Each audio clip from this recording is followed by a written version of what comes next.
So any questions on standing meditation? Any objections to skipping that, or do you want to do it for a little bit just to get warmed up? Yeah.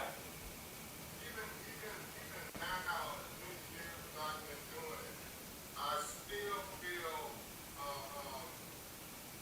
different energy, different movement, and when you are standing, I just feel a lot more. So I guess it never stops though. No. And the more you explore with, I mean, every time you do it, there may be something you felt the last time that you want to work on, or there may be, even while you're in the midst of the standing, you'll become aware of something and you'll focus on it. But really, a lot of what we're trying to do is just get to the stillness, and that's pretty elusive, but It's really, when you can feel everything, people, it's like when you say unlock the leaves, and I feel my leaves a lot. When you say, watch it go up the spine, and I feel it go up my spine, right, And I feel, you say open up the shoulders, and I feel it open up the shoulders. right, That's amazing of a connection, right, yeah. Yeah, those are the things you're looking for. Is how does the lumbar area of the back feel? Are you really feeling the ball press into there? Are you really feeling the flotation if you're holding the ball on water? And it's like you really. Sometimes people will disappear in their standing. I'm not so sure you should do that, because it's about awareness, and it's about mindfulness, and it's about just being very still.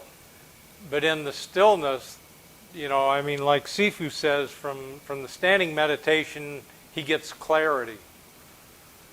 So I always remember he would start like learning spreadsheets or learning this or that, and then he'd just early in the morning he'd go in, or like when I say early in the morning, it's like 3 in the morning. He'd like stand and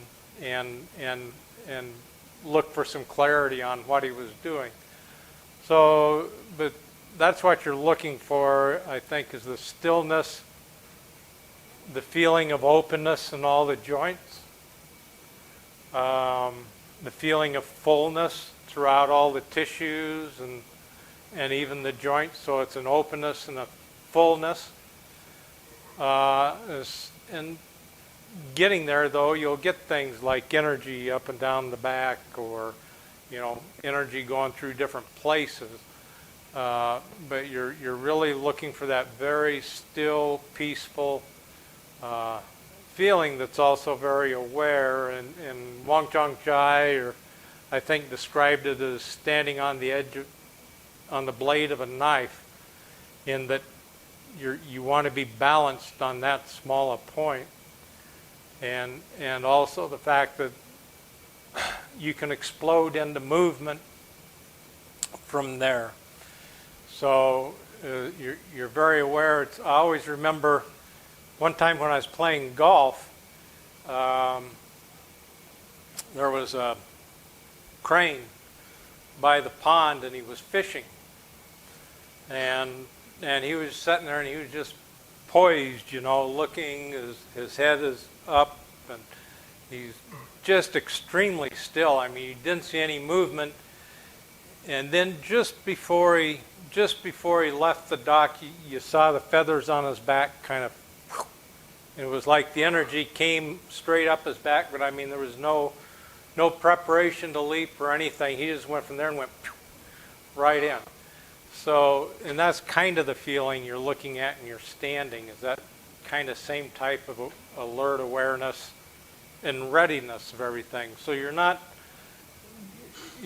relaxed in like you go to sleep or something, You're relaxed into an awareness that's also alive. I don't know. that helps any. Did I confuse anybody? Just my quick I thoughts. remember when you told me years ago, the focus, look at that mountain out across the plain. Right, Get out somewhere. right. And then I realized people that after all these years that there's more inside than outside. Yeah, Does that make sense? yeah. Well, the thing I see about the keeping the eyes level and looking out like that is it tends to also even out your chi. That was kind of a discovery of mine, was that I discovered my chi wasn't very even, but if I kept my eyes even where they were looking, then it kind of evened it out. And it's kind of a odd thing to say, I think, but you're looking to even everything out or balance it out. Does this make sense, people, that even though you're looking forward or looking off into the distance, it's still as though you're looking inward? Right. Well, and that's one of the exercises that I used to teach people was you get that focus out and you get that evenness, then you turn it inward and look to see who the heck's looking out.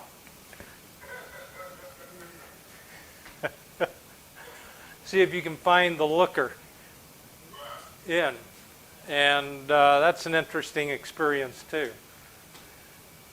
That's the same thing as listening in. You know, it's like you don't listen to the sound. You try to feel where that sounds, who's hearing that sound. And that's two of the methods in the Buddha's Diamond Sutra, is using sight and sound and going in to see where it's being seen, where it's being heard. It's kind of an interesting, and you can do that in your standing. It's all good. Anybody else? Okay.